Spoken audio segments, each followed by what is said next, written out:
Bien-aimé en notre Seigneur Jésus-Christ de Nazareth, que la grâce, la paix et la lumière de l'Éternel, notre Dieu, reposent abondamment sur chacun de vous. Je me présente humblement devant vous ce soir. Je suis M. Kwame. Et si je prends la parole aujourd'hui, ce n'est ni pour vous convaincre par la force, ni pour vous imposer une religion, ni pour défendre une tradition humaine. Je ne viens pas non plus me présenter comme un modèle ou comme quelqu'un qui est supérieur aux autres. Je viens simplement partager avec vous une conviction profonde qui est née de l'expérience, de la méditation de la parole de Dieu et d'un discernement spirituel clair. Le thème de notre enseignement de ce jour est le suivant. Pourquoi j'ai choisi Jésus-Christ? Bien aimé, beaucoup parmi nous prononcent le nom de Jésus-Christ et déclarent être soumis à l'autorité de Jésus-Christ, mais beaucoup parmi nous ne savent pas pourquoi ils sont avec Jésus-Christ. Si bien que lorsque viennent des doctrines contraires à la doctrine de Jésus-Christ, ces personnes-là s'en vont, se laissent entraîner par ce courant parce que leur foi n'est pas solidement ancrée en Jésus-Christ. Leur foi n'est pas solidement ancrée en Jésus-Christ parce que ces personnes ne savent pas au fond pourquoi elles ont choisi Jésus-Christ. Voyez-vous, il y a plusieurs courants spirituels qui nous sont proposés, plusieurs maîtres, plusieurs gourous, plusieurs enseignements, plusieurs doctrines. Moi, personnellement, un peu comme vous d'ailleurs, j'ai choisi Jésus-Christ. Pourquoi? Si nous savons pourquoi nous marchons avec le Christ, nous serons inébranlables face à toutes les autres doctrines que les gens vont nous proposer.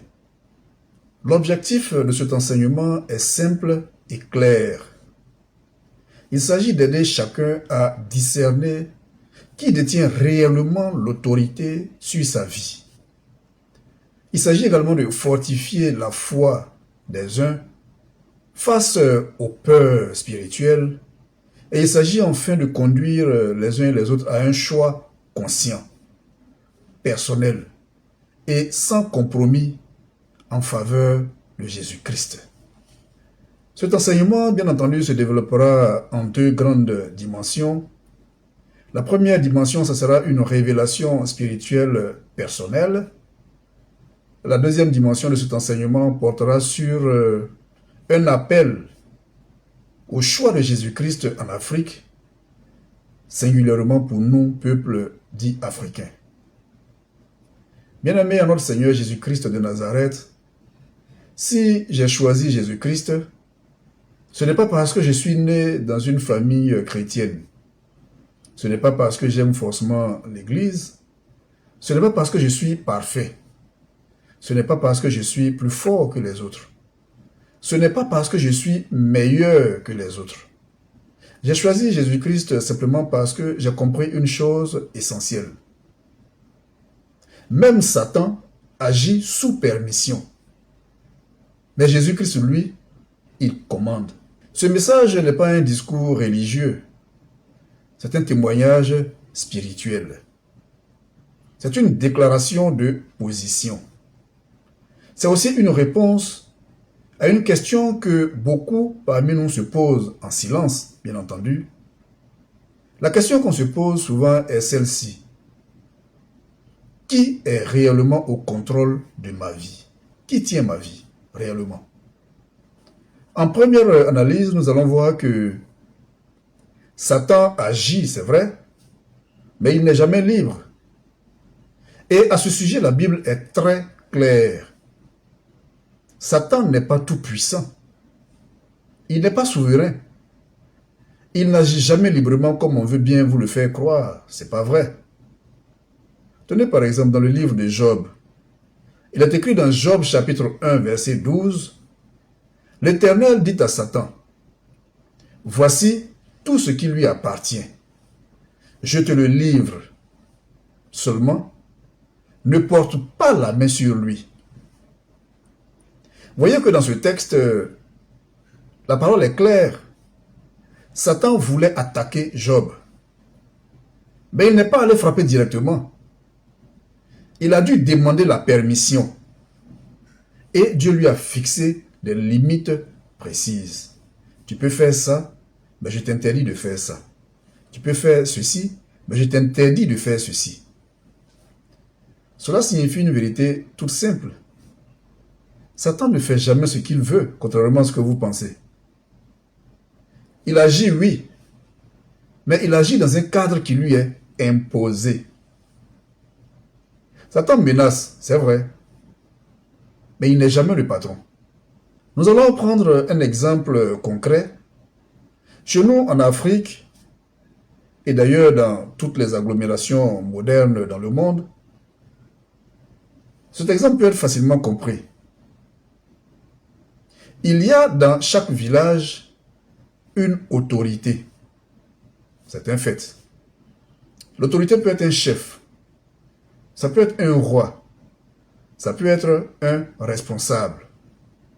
Dans le même village, il peut y avoir des hommes violents. Il peut y avoir des gardiens armés. Il peut y avoir des personnes qui sont redoutées, c'est-à-dire des gens dont on a peur. Tout le monde se méfie d'eux, on les craint. Mais figurez-vous que même le plus craint parmi ces gens ne peut pas agir sans autorisation.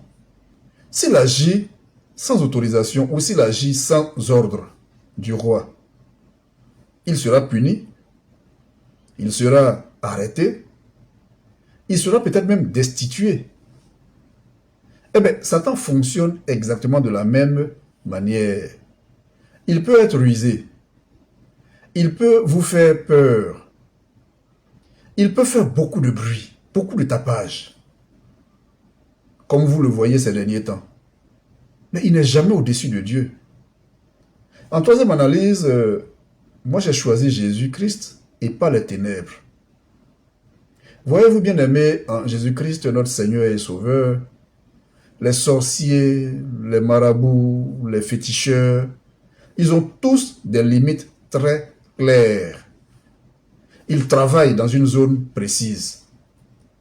Ils ont besoin d'hôtels, ils ont besoin d'objets, ils ont besoin de rituels, ils ont besoin de faire tout le cinéma que vous voyez et qu'aujourd'hui, malheureusement, certains guides religieux commencent à installer dans leur lieu de culte. Tout ce cinéma-là, ça c'est l'apanage de Satan. Ces marabouts-là peuvent faire tout cela, mais ils sont limités par le temps et par la distance. Jésus-Christ n'a aucune limite, ni dans le temps, ni dans l'espace. Matthieu chapitre 28, verset 18 nous adresse la parole de l'Éternel notre Dieu en ces termes. « Tout pouvoir m'a été donné dans le ciel et sur la terre. » Parole de notre Seigneur Jésus-Christ de Nazareth. Ce qui veut dire que Jésus-Christ n'agit pas par permission. Il faut que ce soit clair dans l'esprit des uns et des autres. Au contraire, c'est Jésus-Christ qui donne les permissions. Voilà pourquoi je l'ai choisi. Je préfère être avec celui qui donne les permissions plutôt que d'être avec celui qui a besoin de permission pour pouvoir me défendre. En quatrième analyse, Satan peut frapper. Il peut vous frapper, c'est vrai. Mais, quand Satan frappe, soit Jésus-Christ autorise, soit Jésus-Christ bloque l'attaque de Satan. Et oui, Satan peut tenter, il peut te tenter, il peut te menacer, il peut t'intimider, chercher à te faire peur. Mais c'est Jésus-Christ qui décide toujours jusqu'où Satan peut aller. C'est Christ qui fixe les limites de l'action de Satan. Dans le livre de Luc chapitre 22, au verset 31 et 32, le Seigneur dit, « Simon, Simon, Satan vous a réclamé pour vous cribler comme le froment, mais j'ai prié pour toi. » Déclaration de notre Seigneur Jésus-Christ de Nazareth, que son nom soit béni et acclamé de génération en génération. Donc il dit ici, Satan t'a réclamé, mais moi j'ai prié pour toi. Voyez-vous bien aimé que dans ce texte, Satan a réclamé, Jésus-Christ a intercédé. Et la foi de Pierre n'a pas disparu. Satan a tenté, mais Jésus-Christ l'a freiné. Satan a demandé, Jésus-Christ a dit non. Et Satan n'a rien pu faire. Voici pourquoi moi j'ai choisi Jésus-Christ. Parce que si tu m'attaques et que Jésus-Christ te dit non, quel que soit ton pouvoir, tu ne pourras rien contre moi. Parce que Jésus-Christ t'aura dit non. Et tu seras obligé d'exécuter ce non de Jésus-Christ. Bien-aimé en Jésus-Christ, notre Seigneur et Sauveur, prenons l'exemple du chien qui est attaché. Voyez-vous, dans beaucoup de villages, on va dire pratiquement dans nos agglomérations, nous attachons nos chiens pour garder nos maisons. Le chien en question peut aboyer. Il peut faire peur, mais il ne dépasse jamais la longueur de sa corde. Bien-aimé, il faut comprendre ce que je suis en train de te dire. Retiens bien ceci. Quelle que soit la force du chien, son pouvoir s'arrête là où finit sa corde. Je répète. Quelle que soit la force du chien, son pouvoir s'arrête là où finit sa corde. Et la corde représente des limites fixées par Dieu. Ton chien a beau être le plus gros chien, le chien le plus méchant, le chien le plus fort, le plus puissant, il ne pourra jamais agir au-delà de la corde qui le tient. C'est-à-dire que sa force s'arrête là où sa corde s'arrête. Parce que si quelqu'un est au-delà de sa corde, le chien ne pourra rien faire, il ne pourra pas le trouver là-bas. Et c'est Jésus-Christ qui est la limite. Cette limite est fixée par Dieu, fixée par Jésus-Christ. Prenons encore le cas du marabout. On entend souvent dire que les marabouts sont puissants, les féticheurs sont puissants, ils font des choses. Mais leur puissance s'arrête à la limite de leur village.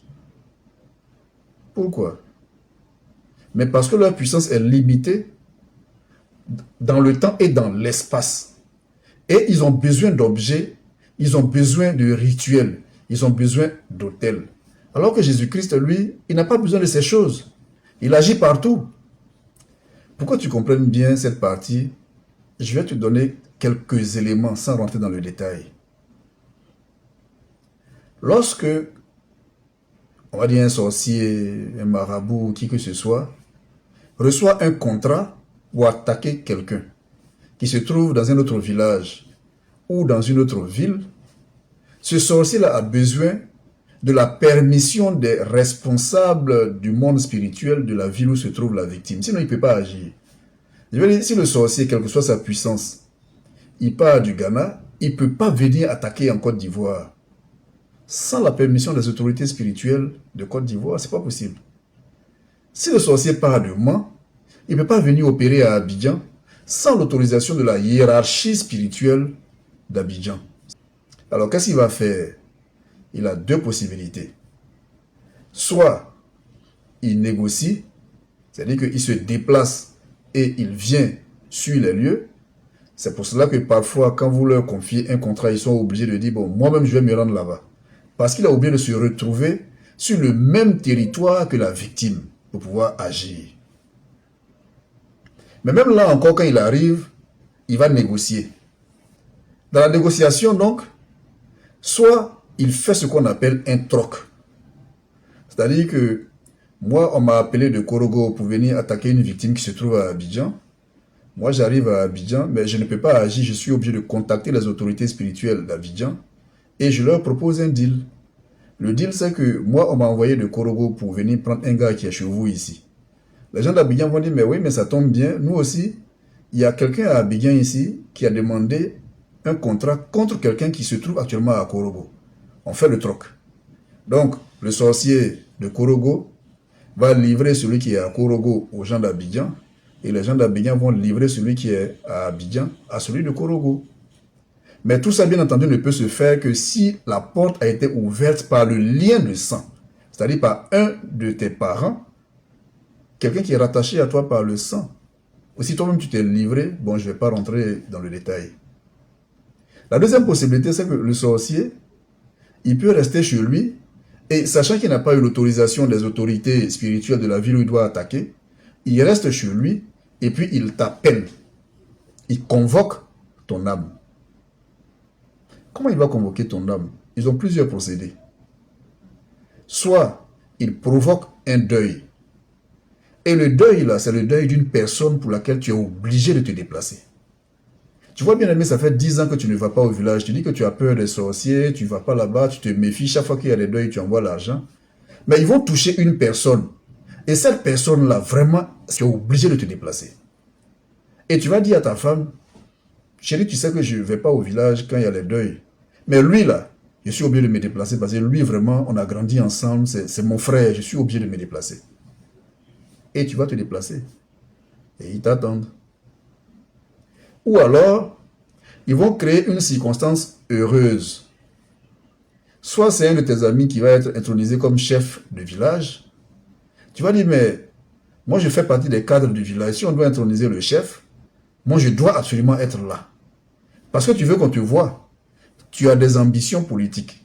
Donc pour l'intronisation du chef, il faut obligatoirement que tu sois là.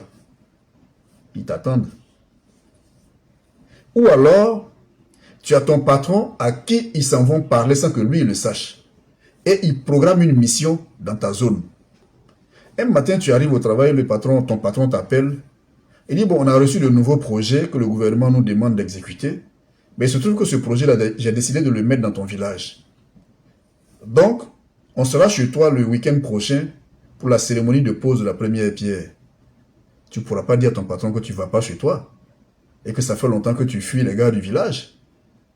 Tu vas dire à ta femme, c'est vrai, moi je ne voulais pas aller là-bas, je ne voulais pas me livrer à ces gens-là. Mais là c'est important, c'est mon patron qui s'en va. Ils t'attendent. Donc, de façon générale, eux, ils ne peuvent pas agir librement, ni dans le temps, ni dans l'espace. Leurs contrats sont conditionnés. Si vous voyez l'organisation spirituelle du monde, vous allez comprendre ce que je suis en train de dire. Mais eux, ils savent de quoi je parle. Ils savent très bien de quoi je parle. Ils savent très bien qu'ils ne peuvent pas se déplacer comme ça. Mais Jésus-Christ n'a pas ce problème. Je veux dire que si toi, tu es en Christ, et que le Christ est en toi, tu le prends, tu parcours le monde entier, même si tu veux sur les planètes, pour aller prier pour les gens, pour aller délivrer les gens. Il n'y a aucun souci à ça. Je veux dire, tu ne peux pas dire que moi, je suis un pasteur, ou bien je suis un prêtre de Boaké. On m'a appelé pour une intervention à Yamzoukro. Je ne peux pas parce que ce n'est pas ma zone spirituelle. Non, avec Christ, on n'a pas ce problème. On va partout. En tout temps. En tout lieu. Mais moi, je préfère quelqu'un comme ça, qui n'a pas de limite, plutôt que d'aller prendre quelqu'un qui va être obligé de faire des trocs, de faire des gymnastiques compliquées. Et puis, entre-temps, quand vous arrivez au village et que les gens vous attendent, l'argent que vous allez dépenser là, arrangez-vous pour dépenser des billets. Parce qu'ils travaillent difficilement avec les billets. Ils disent que les billets sont facilement corruptibles, c'est-à-dire que les bêtes peuvent détruire les billets. Les billets sont limités dans le temps. Donc, ils travaillent difficilement avec les billets. Par contre, ce qu'ils affectionnent, ce sont les pièces d'argent. Tu vas donner 100 francs à une pauvre vieille dame. Tu vas donner 200 francs à un gamin qui vient te voir parce qu'il a des soucis. Tu vas donner une pièce de 500 francs ici. C'est ça, cette pièce-là, qui eux les intéresse. Parce que la pièce est incorruptible dans le temps. Voilà un peu toutes ces gymnastiques que eux, ils sont obligés de faire. Mais que moi, je ne suis pas obligé de faire parce que Jésus-Christ est avec moi. Et que nous, en Jésus-Christ, vous qui êtes en Jésus-Christ, vous n'avez pas ce problème. Je veux dire, tu peux aller chez toi au village, tu peux aller dans le canton, tu peux faire tout ce que tu veux, tant que Jésus-Christ est avec toi. Et ils ne pourront rien faire. Parce que quand ils vont te voir avec Jésus-Christ, là, ils savent. Ça, là, eux-mêmes, dans leur langage, ils appellent ça tenter, regretter. Ils ne peuvent pas toucher. Parce que quand ils regardent derrière toi, ce qui est derrière, là, ça va les dissuader. C'est parce qu'eux-mêmes de nature, ils sont têtus. Ils savent qu'ils ne peuvent pas. Mais comme il a déjà pris de l'argent du client, il va faire croire qu'il peut. Donc, il va te fatiguer, te rendre malade, te rendre fatigué. C'est tout ce qu'il peut faire. Mais quand il regarde celui qui est derrière toi, qu'on appelle Jésus-Christ, là, il ne peut pas t'emmerder. C'est pour ça que j'ai choisi Jésus-Christ. C'est pour être tranquille, en fait. Aujourd'hui, moi, je peux aller partout. Comme le disent les enfants, mon cœur ne bat pas. Mais parce que celui qui est derrière moi, celui qui est en moi et qui marche devant moi, il n'a pas de limite. Donc, je ne vois pas pourquoi on va me dire que wow, cette zone-là, il y a de puissants sorciers là-bas, donc si tu vas, il faut faire attention. Non, je ne sais pas, avec Jésus-Christ, on n'a pas ce problème. Bon, bien entendu, les gens utilisent d'autres procédés maintenant en mettant des substances dans les aliments, ça c'est un autre cas. Je ne parle pas de ce cas, mais je parle du cas strictement spirituel. Alors j'entends les gens dire, mais si Jésus-Christ est si fort, pourquoi parfois il est avec des gens et puis des choses leur arrivent? Je sais, tu veux me poser la question. La question maintenant c'est pourquoi Dieu permet parfois que Satan ait l'impression d'avoir gagné. Voyez-vous bien aimé en Jésus-Christ notre Seigneur et Sauveur, lorsqu'une personne refuse d'écouter, lorsqu'une personne méprise les avertissements de Dieu, eh bien cette personne ouvre certaines portes. Alors Dieu va te dire, ok, tu as fait ton choix, assume ton choix. Je l'ai longuement expliqué dans ma précédente vidéo sur le péché volontaire. Allez-y, regardez et puis écoutez. Comment les humains arrivent à ouvrir eux-mêmes leurs propres portes. Jésus-Christ te protège. Mais il te dit ça là, ne fais pas. Tu dis tu vas faire. Bon. Romains 1, 24. Mais même dans ce cas, Dieu va regarder. Mais il ne quitte jamais le contrôle. Il surveille. C'est-à-dire que comme toi, tu n'as pas voulu écouter la parole de Jésus-Christ, les gens là vont t'atteindre. Mais Dieu ne laisse pas le contrôle. Il surveille. Et ils ont des limites. Un peu comme ce qui est arrivé à Job. Dieu surveille. Voilà pourquoi j'ai choisi Jésus-Christ de Nazareth. Maintenant, bien-aimé en Jésus-Christ, notre Seigneur et Sauveur, si tu le permets, j'aimerais t'adresser un message directement à ton cœur si tu le veux. Tu vois, si Satan lui-même doit demander une permission pour agir, pourquoi toi tu lui demandes de te protéger? Si Satan est limité, pourquoi toi tu lui confies ta vie? Pourquoi tu lui confies ton mariage? Pourquoi tu lui confies ton avenir? Mais si Satan lui-même il tremble devant Jésus-Christ, pourquoi tu cherches ailleurs ce que Jésus-Christ peut te donner gratuitement? Je veux dire, c'est tellement absurde cette façon de voir. Moi, mon patron, tout le monde a peur de lui. Et puis je dis non, je vais quitter mon patron pour aller chez ceux qui ont peur de mon patron. C'est absurde. En définitive, j'ai choisi Jésus-Christ parce qu'il n'est pas limité par l'espace, il n'est pas limité par le temps, il ne travaille pas dans l'ombre et il n'exige pas la peur et puis en plus, il ne ment pas. Les sorciers, les marabouts chez qui vous partez, ceux qui prétendent travailler dans le mysticisme, là, ils vous mentent. Ils vous mentent. Quand ils voient quelqu'un qui a vraiment Christ en lui, ils ne peuvent pas, ils savent. Mais il ne te dira pas la vérité, il va te mentir. Il va prendre ton argent. Il va prendre tes animaux, tes sacrifices, tes moutons, tes bœufs. Il va prendre tout ça. Et il va te faire croire qu'il peut. Vous avez vu dernièrement à la Cannes, des gens qui ont pris de l'argent croyant qu'ils pouvaient. Ça s'est retourné contre eux. Ils mentent. Ils savent qu'ils ne peuvent pas. Mais ils ne vous disent pas la vérité. Jésus-Christ ne ment pas. Parce qu'il n'y a rien qu'il ne puisse pas faire. Dans le texte de Colossiens chapitre 2 verset 15, la parole de Dieu nous est adressée comme suit. Il a dépouillé les dominations et les autorités et les a livrées publiquement en spectacle. Parole de l'Éternel, notre Dieu, que son nom soit béni. Donc, vos marabouts, vos féticheurs, vos prétendus hommes mystiques et spirituels, Jésus-Christ les livre continuellement en spectacle. Ils viennent, ils prennent l'argent ici, ils font du tapage sur les réseaux sociaux. Moi, je peux faire ça. Et puis, ils n'y arrivent pas. Ils sont livrés en spectacle. C'est dans tous les domaines. Hein.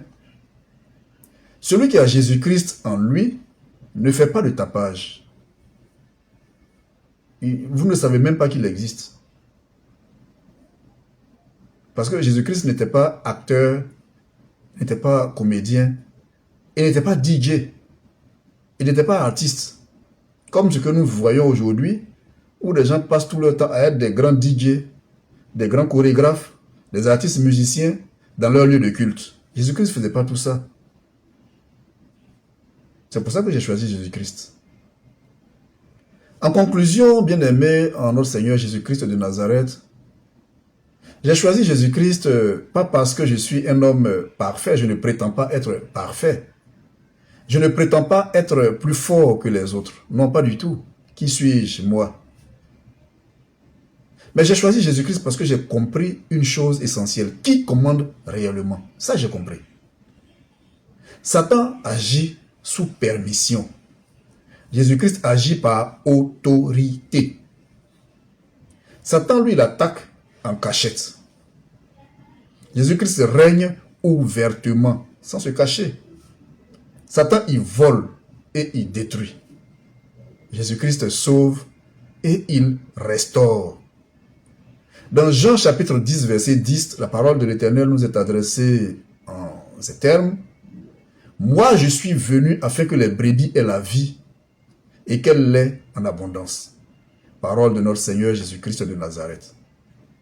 Bien-aimés, vos sorciers, vos marabouts, vos féticheurs et tous ceux qui opèrent dans ces systèmes mystiques, spirituels, savent très bien de quoi je parle, ils savent de quoi il est question. Eux là, ils connaissent Jésus-Christ.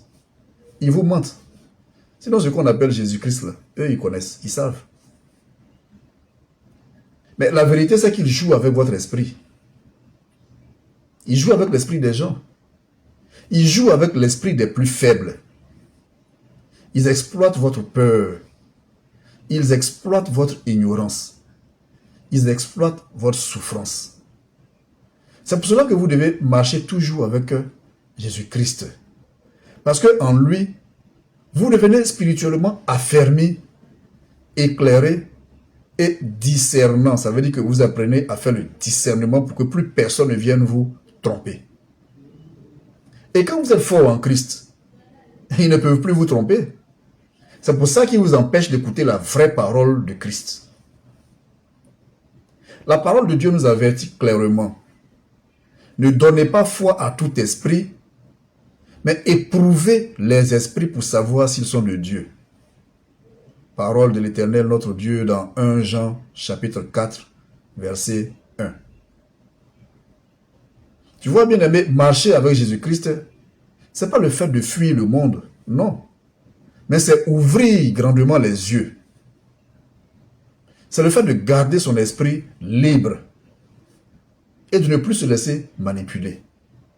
Bien aimé, si tu fais face à un sorcier, à un marabout, à un féticheur ou à toute puissance des ténèbres, eh bien, retiens une chose essentielle.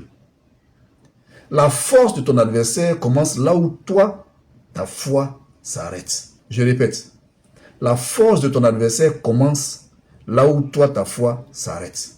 Si ces gens-là te paraissent si puissants, c'est parce que tu as laissé la peur remplacer la confiance. Parce que tous ces gens qui te font peur, leur puissance dépend de ta faiblesse. Ils le savent. Donc, ils te donnent tout ce qu'il te faut pour te rendre faible. Si ces gens-là t'intimident, c'est parce que tu as accepté toi-même de reculer au lieu de te tenir ferme. Bien-aimé, lève-toi aujourd'hui et déclare avec assurance. Déclare avec moi avec assurance. Dis, ça suffit. L'Éternel est mon berger. De qui aurais-je peur? Je marche avec Jésus-Christ. Et je ne crains plus aucune intimidation. Répète. Bien-aimé, je veux maintenant t'encourager clairement Avec ce livre que je tiens en main, ce livre est intitulé « Ma rencontre avec le Créateur par les psaumes ». Il y a des psaumes puissants qui fortifient le cœur dans l'épreuve. Des psaumes qui te placent spirituellement au-dessus de tes adversaires. Des psaumes qui appellent directement Jésus-Christ dans la situation que tu traverses. En fonction de la situation que tu traverses, tu trouveras un psaume ici pour t'aider à régler la situation, un psaume que tu trouveras ici pour t'aider à devenir plus fort que ceux qui t'intimident. Quand ces psaumes sont priés avec foi, ils ne sont pas de simples paroles. Ils deviennent un cri que tu lances vers Dieu. Et ce qui va se passer, c'est que Jésus-Christ va te répondre immédiatement. Bien-aimé, si la peur t'habitait, comprends ceci. Celui que tu sers est infiniment plus grand que ce qui te fait peur. Avec Jésus-Christ, tu vas te retrouver dans la nation glorieuse des vainqueurs. Si tu hésitais encore, sache-le, il n'existe aucun combat où Jésus-Christ arrive trop tard. Aucun. Et si ton cœur était partagé, décide aujourd'hui. Il vaut mieux être du côté de celui qui commande que d'être du côté de celui qui demande la permission avant d'agir. Bien-aimé, maintenant, si tu le permets, ensemble, nous allons prier. Seigneur Jésus-Christ de Nazareth, merci parce que tu règnes au-dessus de toute puissance. Merci parce que même les ténèbres ne peuvent agir sans ta permission.